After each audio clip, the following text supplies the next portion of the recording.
हिंदवी स्वराज्याचे सरसंस्थापक छत्रपती शिवरायांना मानाचा मुजरा करतो। भारतीय राज्यघटनेचे शिल्पकार भारतरत्न डॉक्टर बाबासाहेब आंबेडकर यांना मानवंदना अर्पित करतो। आता isakal.com आहे देशातील नंबर 1 ची मराठी न्यूज वेबसाईट। प्रत्येक अपडेटसाठी isakal.com ला नक्की भेट द्या। आणि ज्यांनी माझ्यासारखे असंख्य कार्यकर्ते घडवले, ज्यांच्याकडे नेतृत्व होतं, वक्तृत्व होतं, कर्तृत्व होतं, निर्णयक्षमता होती, हिम्मत होती, संघर्ष होता, असे आपल्या सर्वांचे लाडके नेते, या महाराष्ट्राचे लोकनेते स्वर्गीय गोपीनाथरावजी मुंडे साहेब यांच्या पूर्णाकृती पुतळ्याच्या अनावरण प्रसंगी मंचावर उपस्थित असलेल्या मुंडे साहेबांचा वारसा अत्यंत समर्थपणे चालवणाऱ्या आमच्या भगिनी सौ पंकजाताई मुंडे, लातूरचे पालकमंत्री माननीय शिवेंद्रसिंहराजे भोसले, ग्रामविकास मंत्री जयकुमारजी गोरे, मंचावर उपस्थित आमदार आणि माजी मंत्री श्री धनंजयजी मुंडे, आमदार संभाजी पाटील निलंगेकर, आमदार विक्रम काळेजी, आमदार अभिमन्यूजी पवार, आमदार संजयजी बनसोडे, आणि ज्यांनी मेहनत करून आजचा हा कार्यक्रम इतका भव्य केला, ते लातूर ग्रामीणचे लोकप्रिय आमदार रमेशप्पा कराड, संजयजी केणेकर, देवेंद्रजी कोठे, बसवराजजी पाटील, अजितजी कव्हेकर, पाशाजी पटेल, गोविंदजी केंद्रे, शिवाजीराव पाटील कव्हेकर, आमच्या अर्चनाताई पाटील चाकूरकर, संजयजी कोडगे, अरविंद पाटील निलंगेकर, ज्यांच्या काळामध्ये हा पुतळा या ठिकाणी स्थापित झाला, ते राहुल केंद्रेजी, बळवंत शिवसेनेचे बळवंत जाधवजी, मकरंद सावेजी, देविदास काळेजी, प्रेरणा होनराव, अमोल निडवदे, आपल्या जिल्हाधिकारी वर्षाताई ठाकूर, शहाजी उमाप, राहुल कुमार मीणा, अमोल तांबे, श्रीमती मानसी मीणा, मंचावरील सर्व मान्यवर पदाधिकारी, अधिकारी आणि माझ्यासमोर उपस्थित असलेले मुंडे साहेबांवर मनापासून प्रेम करणाऱ्या सर्व माझ्या भगिनी आणि बंधूंनो, आज लातूर जिल्हा परिषद, या जिल्हा परिषदेचे माजी सर्व पदाधिकारी, अधिकारी यांचं मी मनापासून अभिनंदन करतो, त्यांचे आभार मानतो की या जिल्हा परिषदेच्या आवारामध्ये लोकनेते गोपीनाथराव मुंडेजी यांचा पूर्णाकृती पुतळा स्थापित झाला, आणि माझं भाग्य समजतो की त्याचं उद्घाटन करण्याची संधी ही मला या ठिकाणी प्राप्त झाली, म्हणून खरोखर मनापासून आभार व्यक्त करतो। ताईंनी उल्लेख केला की एकीकडे स्वर्गीय विलासरावजी देशमुख यांचा पुतळा आहे। विलासरावजींनी देखील या महाराष्ट्रामध्ये मुख्यमंत्री म्हणून, देशाचे मंत्री म्हणून एक मोठी लोकप्रियता मिळवली, आणि मुंडे साहेब आणि विलासरावजी यांची मैत्री ही संपूर्ण महाराष्ट्राला माहिती आहे। त्यामुळे पुन्हा एकदा दोन्ही मित्र स्मारकाच्या स्वरूपातही आजूबाजूला आले, ही देखील मला असं वाटतं एक विलक्षण अशा प्रकारचा हा योगायोग या ठिकाणी आहे। आपण जर गोपीनाथरावांचं संपूर्ण जीवन बघितलं तर सातत्याने संघर्ष करणारे गोपीनाथराव आपल्याला पाहायला मिळतात। आणि अगदी सामान्य कार्यकर्त्यापासनं तर देशाच्या मोठ्यातल्या मोठ्या पदापर्यंत त्यांनी केलेली वाटचाल ही त्यांच्या मेहनतीतून, त्यांच्या संघर्षातनं साकार झाली आहे. खरं तर आपण विचार करा, अवघ्या 35-37व्या वर्षी गोपीनाथराव भारतीय जनता पक्षाचे अध्यक्ष झाले. महाराष्ट्रामध्ये त्यावेळच्या भारतीय जनता पक्षाच्या नेतृत्वाने हा निर्णय केला की आपल्याला तरुण रक्त हवं आहे, आपल्याला नवीन रक्त हवं आहे. आपल्याला हा पक्ष जर मोठा करायचा असेल तर संघर्ष करणारी तरुणाई ही एकत्रित केली पाहिजे. आणि मग अशा प्रकारचे अनेक तरुण हे भारतीय जनता पक्षाने त्यावेळी एकत्रित केले आणि त्यांचं नेतृत्व करण्याची संधी ही गोपीनाथरावजींना दिली. खरं म्हणजे त्यावेळेस पक्षामध्ये त्यांच्यापेक्षा अनेक ज्येष्ठ लोक होते, पण पक्षाला माहिती होतं की सामान्य माणसामध्ये जर आपल्याला पक्ष पोचवायचा असेल तर असा संघर्ष करणारा तरुण हा आपल्याला पक्षाचा नेता म्हणून दिला पाहिजे. आणि गोपीनाथरावनी त्या ठिकाणी जेव्हापासनं पक्षाची धुरा सांभाळली त्यानंतर कधी मागे वळून बघितलं नाही. इतकं मोठं संघटन हे गोपीनाथरावजींनी तयार केलं.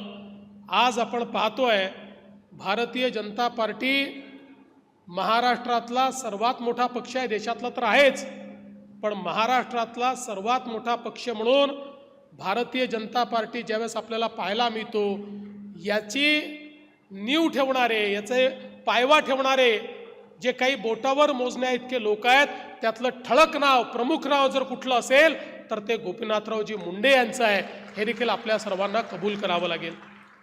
आणि मग त्यांनी वेगवेगळ्या यात्रांच्या माध्यमातून एक मोठा संघर्ष उभा केला.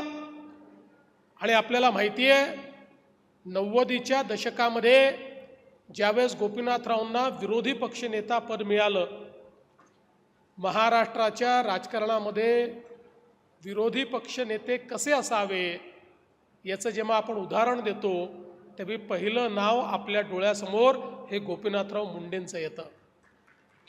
आपल्याला माहिती आहे की आपण इतिहासात ऐकतो की मुघलांना संताजी धनाजी हे पाण्यामध्ये देखील दिसायचे. तशी अवस्था 90च्या दशकामध्ये झाली होती. त्यावेळेस मुघल नव्हते, मी विरोधकांना मुघल म्हणत नाही, नाहीतर कोणीतरी म्हणेल विरोधकांना मुघलच म्हटलं. पण तेव्हाच्या सत्ताधाऱ्यांना रात्री झोपेतही गोपीनाथरावजीच दिसायचे. आणि उद्या गोपीनाथरावजी काय गौप्यस्फोट करतील याची धडकी ही त्या ठिकाणी सत्तारूढ पक्षाला असायची.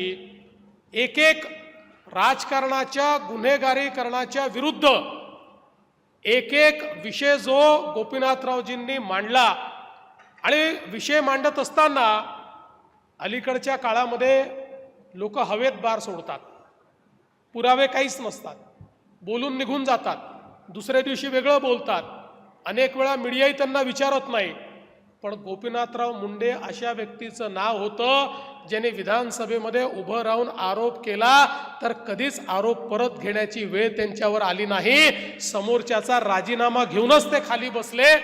अशा प्रकारचं गोपीनाथरावांचं काम होतं. आणि म्हणून राजकारणाच्या गुन्हेगारीकरणावर एक एक ज्यावेळेस त्यांनी त्या ठिकाणी काम करणं सुरू केलं आणि मग ज्या काळामध्ये या महाराष्ट्रामध्ये दाऊदचा बोलबाला होता त्यावेळी थेट सभागृहामध्ये उभं राहून दाऊदला देखील आव्हान देण्याचं काम हे गोपीनाथराव करायचे. आणि त्या काळच्या सत्ताधाऱ्यांना तुम्ही कसे दाऊद खाली दबलेले आहात हे सांगण्याचं धारिष्ट देखील गोपीनाथराव मुंडेंमध्ये होतं. आपल्याला माहिती आहे ज्या प्रकारे त्यांनी एक एक त्या काळामध्ये घोटाळे बाहेर काढले, एक एक त्या ठिकाणी स्कॅम बाहेर काढले, त्यातून खऱ्या अर्थानं महाराष्ट्रामध्ये एक वातावरण उभं झालं. आणि 1995ला त्याच वातावरणामध्ये गोपीनाथरावजी संघर्ष यात्रा घेऊन निघाले आणि त्या संघर्ष यात्रेने खऱ्या अर्थानं उभा महाराष्ट्र ढवळून काढला. आपल्याला माहिती आहे संघर्ष यात्रा ज्या गावात जायची त्या ठिकाणी गावच्या गावं रिकामी व्हायची. अनेक ठिकाणी जेव्हा संघर्ष यात्रा एखाद्या गावात जाऊ शकायची नाही त्यावेळेस अख्खं गाव रिकामं येऊन त्या ठिकाणी मोठ्या रस्त्यावर यायचं, महामार्गावर यायचं, कारण त्यांना गोपीनाथरावजींची एक झलक पाहायची असायची. अशा प्रकारची संघर्ष यात्रा काढून या महाराष्ट्रामध्ये एकीकडे गोपीनाथराव आणि दुसरीकडे हिंदुहृदय सम्राट शिवसेना प्रमुख बाळासाहेब ठाकरे यांनी अशा प्रकारचं रान पेटवलं की महाराष्ट्रामध्ये परिवर्तन घडलं आणि महाराष्ट्रात पहिल्यांदा महायुतीचं सरकार आलं.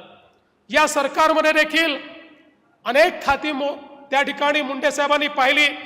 ऊर्जा खातं असेल, पाटबंधारे खातं असेल, पण सगळ्यात महत्त्वाचं खातं जे मुंडे साहेबांनी सांभाळलं ते म्हणजे गृह खातं. कारण तो काळ राजकारणातल्या गुन्हेगारीकरणाचा होता. मुंबईमध्ये एखाद्या श्रीमंत व्यक्तीने गाडी घेतली तर त्याला 1 तासात फोन यायचा, खूप पैसा तुझ्याकडे आलाय, गाडी घेतली आहे, आम्हाला एवढे पैसे पाठवून दे नाहीतर तुझ्यावर आम्ही हल्ला करू. अशा प्रकारची अवस्था होती. काळी दिवाळी लोक साजरी करायचे अशी अवस्था होती. अशा वेळी मुंडे साहेबांनी सांगितलं या ठिकाणी मी हा गुंडाराज चालू देणार नाही, अंडरवर्ल्डचं राज्य चालू देणार नाही. आणि त्या काळामध्ये मकोका सारखा कायदा हा मुंडे साहेबांनी तयार केला आणि एन्काउंटर सुरू झाले. गोळीचं उत्तर गोळीने देणं चालू झालं आणि अशा प्रकारची दहशत तयार झाली की अंडरवर्ल्डमध्ये कोणाची हिंमत कोणाला फोन करायची राहिली नाही. अंडरवर्ल्डच्या विळख्यातनं या महाराष्ट्राला बाहेर करणारे गृहमंत्री जर कोणी होते तर ते आपले गोपीनाथराव मुंडे होते. याचा मला अतिशय अभिमान आहे. आणि म्हणून हजारो गोष्टी त्या काळातल्या सांगता येतील की ज्या मुंडे साहेबांनी एक प्रकारे या महाराष्ट्राला नवीन महाराष्ट्र घडवण्याकरता केलेल्या आपल्याला पाहायला मिळाल्या. आणि म्हणून मुंडे साहेबांचं नेतृत्व कसं होतं, त्यानंतर जवळपास 15 वर्ष राज्यातही सरकार नाही आणि नंतर देशातही सरकार नाही अशी परिस्थिती 2004 नंतर होती. 1999ला आपलं सरकार अगदी थोड्या मतांनी गेलं, पण मुंडे साहेबांनी संघर्ष सोडला नाही. आणि एखादा व्यक्ती कसा असो बघा, मी अगदी जवळून बघितलेलं आहे. खरं तर अनेक वेळा पदं गेली की लोक फारसं विचारत नाही. पद असली की समोर समोर करणारी लोक पद गेल्यानंतर दिसतही नाही. पण 15 वर्ष पदावर नसतानाही मुख्यमंत्र्यापेक्षा जास्त रुबाब असलेला नेता जर कोणी असेल तर ते आमचे गोपीनाथराव मुंडे होते. पदाची आवश्यकताच नव्हती. गोपीनाथराव ज्यावेळी रस्त्याने निघायचे त्यावेळी मुख्यमंत्री उपमुख्यमंत्र्यापेक्षा देखील जास्त लोकांचं समर्थन, साथ आणि आशीर्वाद हा मुंडे साहेबांना मिळायचा. आणि या सगळ्या संघर्षामध्ये मला या गोष्टीचा अतिशय मनापासून आनंद आहे की मला खूप जवळून त्यांच्यासोबत काम करायला मिळालं. विधानसभेमध्ये विशेषतः मला एक फायदा होता, मी वयाने लहान होतो त्यामुळे मुंडे साहेब सगळी कामं मला सांगायची, कुठली गोष्ट करायची असेल तरी मला जबाबदारी द्यायची. त्यामुळे इतक्या गोष्टी त्यांच्याकडनं शिकायला मिळाल्या. एखाद्या प्रसंगामध्ये काय केलं पाहिजे, कसं उत्तर दिलं पाहिजे, कशी कुरघोडी केली पाहिजे याची जी हातोटी त्या ठिकाणी गोपीनाथरावजींकडे होती असे फार कमी लोक आपल्याला पाहायला मिळतात. अलीकडच्या काळामध्ये आपल्याला अशा प्रकारच्या डिबेट्स पाहायला मिळत नाहीत. पण गोपीनाथरावजी ज्यावेळेस एकेका विषयावर सरकारचे साल्ट काढायचे त्यावेळी त्यांची बोलण्याची जी शैली होती त्यातला खुमासदारपणा होता. समोरच्यावर वज्राघात करत असताना देखील त्याला सहनही होत नाही आणि सांगताही येत नाही अशी परिस्थिती ते करायचे. त्याच्याशी संबंध त्यांनी कधी खराब केले नाहीत, संबंध चांगले असायचे. पण मी तुम्हाला सांगतो गोपीनाथरावजींनी सगळ्यात मोठी शिकवण काय दिली जी माझ्या जीवनामध्ये मी अनेक वर्ष पाळतो आणि पाळली आहे. आणि मला असं वाटतं की जे काही थोडं बहुत यश मला मिळालं ते त्या शिकवणीमुळे मिळालं. मला गोपीनाथरावजी एक दिवस म्हणाले, देवेंद्र एक लक्षात ठेव, सत्ता जी असते ती अशी असते की ती अनेक आमिष आपल्याला दाखवते. सत्ता ही अनेक वेळा आपल्याला वश करते, पण लक्षात ठेव सत्तेशी संघर्ष करायला शिक. ज्या दिवशी विरोधी पक्षात असताना सत्तेशी समझोता करशील त्या दिवशी कदाचित संपत्ती मोठी होईल पण नेतृत्व कधी मोठं होऊ शकणार नाही. आणि म्हणून सत्तेशी समझोता करू नकोस. आणि मी जीवनभर ते पाहिलं. जोपर्यंत विरोधी पक्षात होतो तोपर्यंत पाहिलं. मध्ये 2.5 वर्ष पुन्हा एकदा विरोधी पक्षात जायची वेळ आली. एकही दिवस सत्ता पक्षाच्या नेत्यांना झोपू दिलं नाही. कारण माझ्यासोबत गोपीनाथराव मुंडेंची शिकवण होती. सत्तेशी संघर्ष करायचा, सत्तेशी समझोता करायचा नाही. तो समझोता कधी केला नाही. आज मला खरं म्हणजे अनेक प्रसंग आठवतात. सभागृहामध्ये कितीही अडचणीची परिस्थिती असली, कितीही संघर्षाची वेळ असली, कितीही सभागृहामध्ये गदारोळ असला आणि मुंडे साहेब उभे राहिले, अख्खं सभागृह शांत बसायचं आणि मुंडे साहेबांचं भाषण ऐकायचं. सभागृहाच्या पेच प्रसंगामध्ये अनेक वेळा ज्यावेळी सभागृहाचे अध्यक्षांना आता सभागृह कसं सांभाळावं असा प्रश्न निर्माण व्हायचा, ते हळूच मुंडे साहेबांकडे पाहायचे. मग मुंडे साहेब तर विरोधी पक्षात होते पण एक जबाबदार नेते होते. जबाबदार नेता हा सत्ता पक्षात असो की विरोधी पक्षात असो तो कधीही आपल्या विधानसभेची पत खाली जाऊ देत नाही. आणि मग त्यांनी बघितल्याबरोबर मुंडे साहेबांच्या लक्षात यायचं की आता हे सभागृह सांभाळण्याची जबाबदारी आपली आहे. आणि मग मुंडे साहेब उभे राहायचे आणि त्या ठिकाणी ते सभागृह सांभाळायचे आणि सभागृहातलं वातावरण हे पूर्णपणे त्या ठिकाणी परिवर्तित व्हायचं. अनेक वेळा आम्ही बघायचो मुंडे साहेबांची एक स्टाईल होती. पण एखाद्या व्यक्तीचं जे चरित्र असतं ते किती स्ट्रॉंग असतं, एखाद्या व्यक्तीबद्दल कन्व्हिक्शन किती स्ट्रॉंग असतं. अनेक वेळा बोलत असताना मुंडे साहेबांना कागद सापडायचे नाही. मुंडे साहेबांना कागद पाहून बोलायची सवय नव्हती. कागद त्यांचा पीए खूप द्यायचा आणि ते नेमके कागद हरवायचे आणि मग पुराव्यादाखल आलेला कागद त्यांना कधी सापडायचा नाही. मग जो कोरा कागद मिळेल तो कोरा कागद दाखवायचे, हा माझ्याकडे पुरावा आहे. पण कोणाची हिंमत नव्हती मुंडे साहेबांना विचारायची की दाखवा मुंडे साहेब तुमच्याकडे काय पुरावा आहे. लोकांना माहिती होतं मुंडे साहेबांनी कागद दाखवला म्हणजे नक्की त्यांच्याकडे पुरावा असेल. त्यांचा कोरा कागद देखील पुरावा म्हणून अख्खं सभागृह स्वीकारायचं. ही मुंडे साहेबांची काम करण्याची पद्धती होती. आणि म्हणून महाराष्ट्राच्या कानाकोपऱ्यामध्ये मुंडे साहेबांनी पक्ष वाढवला. आणि हे सगळं करत असताना एक गोष्ट अजून त्यांच्याकडनं शिकायला मिळाली, ती म्हणजे सामाजिक न्यायाचं कन्व्हिक्शन. मुंडे साहेबांनी सामाजिक न्यायाची कास कधी सोडली नाही. त्याकरता त्यांना राजकारणामध्ये काही अडचणी देखील सहन कराव्या लागल्या. पण मुंडे साहेब हे नेहमीच आपल्या विचारांवर अडिग राहिले. ज्यावेळी मराठवाड्यामध्ये मराठवाडा विद्यापीठाचं नामविस्तार डॉक्टर बाबासाहेब आंबेडकरांच्या नावाने करायचा, याच्यावर 2 गट झाले होते, मोठी आंदोलनं चालली होती. त्यावेळी मुंडे साहेबांनी कन्व्हिक्शनने हे सांगितलं की नाही, या ठिकाणी मराठवाडा विद्यापीठाचा नामविस्तार झाला पाहिजे आणि त्याला भारतरत्न डॉक्टर बाबासाहेब आंबेडकरांचं नाव लागलं पाहिजे. आणि त्याकरता संघर्ष केला, त्याकरता जेलमध्ये गेले, त्याकरता मोठ्या प्रमाणात आंदोलनं मुंडे साहेबांनी केली. त्याचा काही परिणाम देखील राजकीय परिणाम त्यांना भोगावा लागला, पण त्यांनी कधी त्याची चिंता केली नाही. दलित, आदिवासी, ओबीसी, भटके, विमुक्त यांच्याकरता गोपीनाथराव मुंडे हे हक्काचं घर होतं. गोपीनाथराव मुंडे हे आपले नेते आहेत, हे आपल्या न्यायाकरता लढतात, अशा प्रकारचं कन्व्हिक्शन होतं. आणि मुंडे साहेबांनीही कधी हा लढा सोडला नाही. किंबहुना महाराष्ट्रातल्या या सगळ्या समाजाला जो मोठ्या संख्येनं आहे पण जाती जातीमध्ये विखुरलेला आहे, अशा सगळ्या समाजाला एकत्रित करून तुम्ही एकत्रित आलात तर तुम्हाला नेतृत्व मिळेल, तर तुम्हाला निवडून येता येईल, अशा प्रकारची विजिगीषू वृत्ती या समाजामध्ये त्यांनी तयार केली आणि त्यातनं एक मोठ बांधली. आणि आज आपण पाहतोय वंचितातल्या वंचित समाजाचे लोकही आपल्याला विधानसभेमध्ये आमदार म्हणून पाहायला मिळतात. याचं कारण ही सगळी मोठ ही मुंडे साहेबांनी त्या काळामध्ये बांधली. आणि या महाराष्ट्रातल्या सामान्य माणसाला तुलाही स्वप्न पाहायचा अधिकार आहे हे मुंडे साहेबांनी त्या ठिकाणी सांगितलं. आणि म्हणूनच हे जे सामाजिक न्यायाचं त्यांचं कन्व्हिक्शन होतं हे अत्यंत महत्त्वाचं होतं. पण यातनं दुसरं शिकण्यासारखं काय आहे? मुंडे साहेबांनी ओबीसीची मोड बांधली. ओबीसीचे नेते म्हणून मुंडे साहेबांकडे पाहिलं गेलं, पण ओबीसीचे नेते म्हणून त्यांच्याकडे पाहत असताना ते इतर कुठल्या समाजाच्या विरोधात आहे असं कोणीच कधी त्यांच्याबद्दल म्हणू शकलं नाही. इतर समाजांनाही मुंडे साहेबांबद्दल तेवढंच प्रेम होतं. आजच्या राजकारण्यांना हे शिकावं लागेल आणि आजच्या माध्यमांनाही हे समजावं लागेल.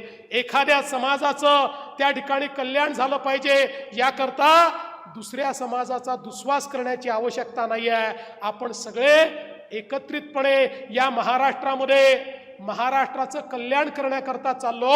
त्यामुळे ज्या ज्या समाजामध्ये जो जो वंचित आहे त्या प्रत्येकाचं कल्याण करण्याची जबाबदारी ही आपल्या राज्यकर्त्यांकरता आहे, ही सगळ्या नेत्यांकरता आहे.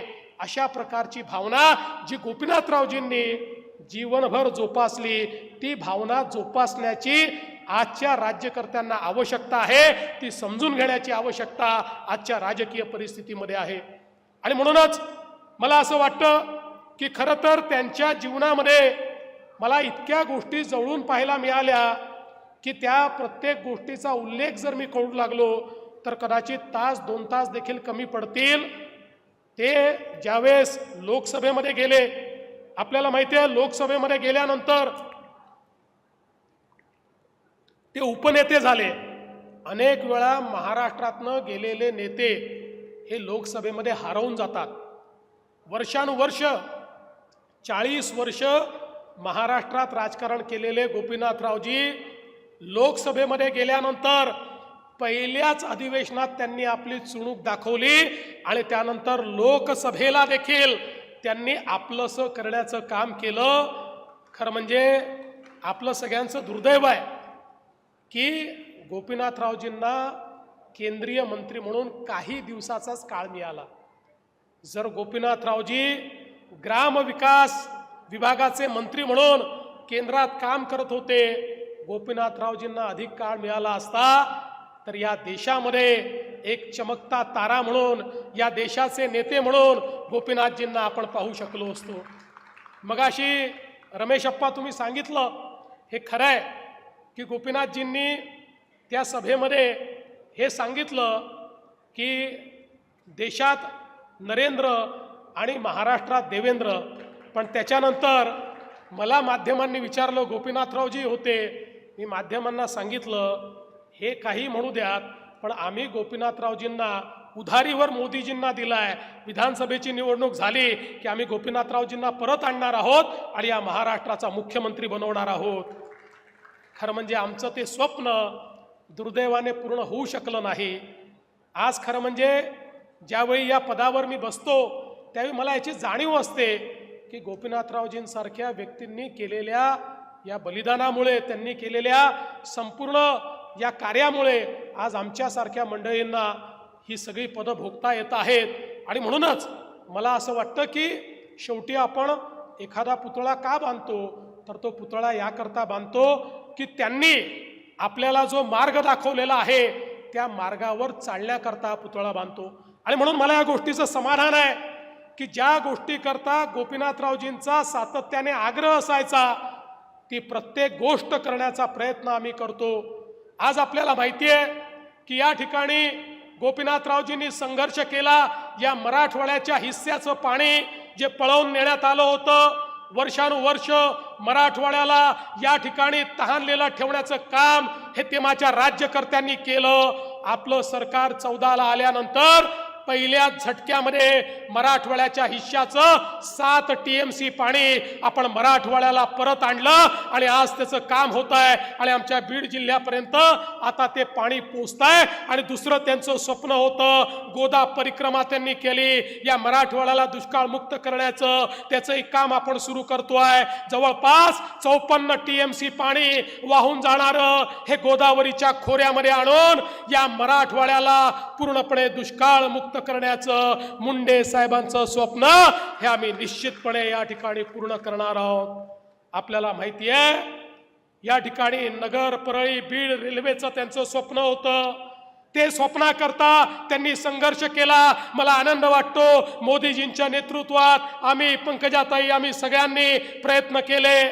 आता त्याचं काम अंतिम टप्प्यामध्ये आहे आपण रेल्वेचा एक टप्पा सुरू केला, आता अंतिम टप्पा देखील आपण सुरू करणार आहोत। एक एक करून या ठिकाणी जे काही मुंडे साहेबांचे स्वप्न आहेत ते स्वप्न पूर्ण करण्याचं काम आम्ही करतोय। आणि म्हणून रमेश अप्पा, तुम्ही चिंता करू नका, मुंडे साहेबांच्या रेणापूरचं तुम्ही नेतृत्व करताय, आता हा लातूर ग्रामीण जिल्हा झालेला आहे, त्यामुळे तुमच्याकडे आमचं विशेष लक्षच राहणार आहे। कारण तुमच्या मतदारसंघाची सेवा केली तर आमच्या मुंडे साहेबांची सेवा केल्याचं आम्हाला त्या ठिकाणी प्रत्यय येणार आहे। आणि म्हणून आपण ज्या मागण्या केलेल्या आहेत त्या मागण्या ज्या आहेत त्या पुढे नेण्याचा प्रयत्न आम्ही निश्चितपणे करू। आज मला आनंद वाटतो, मागच्या काळामध्ये या लातूरमध्ये देखील मोठ्या प्रमाणात आपण काम करण्याचा प्रयत्न केला आणि त्या माध्यमातून आज रेल्वे कोच फॅक्टरी इथली सुरू झाली। आजच त्या रेल्वे कोच फॅक्टरीचा आम्ही आढावा घेतला। 1000 लोकांना त्यांनी आतापर्यंत एम्प्लॉयमेंट दिली आहे, पण त्यांचं म्हणणं आहे पुढच्या वर्षी जेव्हा आम्ही कोच फॅक्टरीची पूर्ण सुरुवात करू, प्रोडक्शनची पूर्ण सुरुवात करू आणि पहिली रेक जेव्हा तयार होईल त्यावेळी 10,000 लोकांना आम्ही एम्प्लॉयमेंट या कोच फॅक्टरीमध्ये देऊ। पण आज त्यांना मी दरडावून सांगितलं आहे एम्प्लॉयमेंट 10,000ची आनंदाची गोष्ट आहे, पण ती स्थानिकांनाच मिळाली पाहिजे, हा आमचा आग्रह आहे। आणि म्हणून जिल्हाधिकाऱ्यांना देखील मी सांगितलेलं आहे, आपले ITI असतील, पॉलिटेक्निक असतील, इंजिनिअरिंग कॉलेज असतील, आपल्या स्किल इन्स्टिट्यूट असतील, सगळीकडे त्यांच्या सोबत बसून त्यांना पाहिजे तसं ह्युमन रिसोर्स, तसं मानव संसाधन तयार करा, हे मी सांगितलेलं आहे। आणि ते मानव संसाधन तयार करून या आमच्या लातूरच्या मुलांच्या हाताला काम मिळालं पाहिजे, हा आमचा प्रयत्न आहे। एक प्रकारे आमच्या नेत्याला दिलेली ती श्रद्धांजली या ठिकाणी ठरणार आहे। आणि यासोबत लातूरच्या पाणी पुरवठा योजना 291 कोटी रुपयाची ताई संदर्भात आज सगळ्या नेत्यांनी माझ्यासमोर मांडलं। मी आजच तुम्हाला सांगतो, लातूरची पाणी पुरवठा योजना आणि लातूरचं सामान्य रुग्णालय या दोघांनाही मी आजच मान्यता देतो। आणि या संदर्भात निश्चितपणे, कारण मुंडे साहेबांचं जेवढं प्रेम बीडवर होतं तेवढंच लातूरवर होतं, तेवढंच मराठवाड्यावर होतं। आणि म्हणून ही सगळी कामं आज त्यांच्या स्मृती जागृत करताना या ठिकाणी काढताना मला अतिशय आनंद होतोय।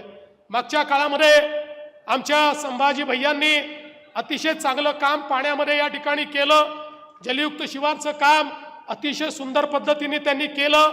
आणि आता अनेक सिंचनाचे प्रकल्प जे आहेत ते आपण पूर्णत्वास देतो आहोत आणि त्यासोबत काही जुन्या प्रकल्पाची एफिशियन्सी आपल्याला वाढवायची आहे, त्याचाही प्रयत्न आपण या निमित्ताने करणार आहोत।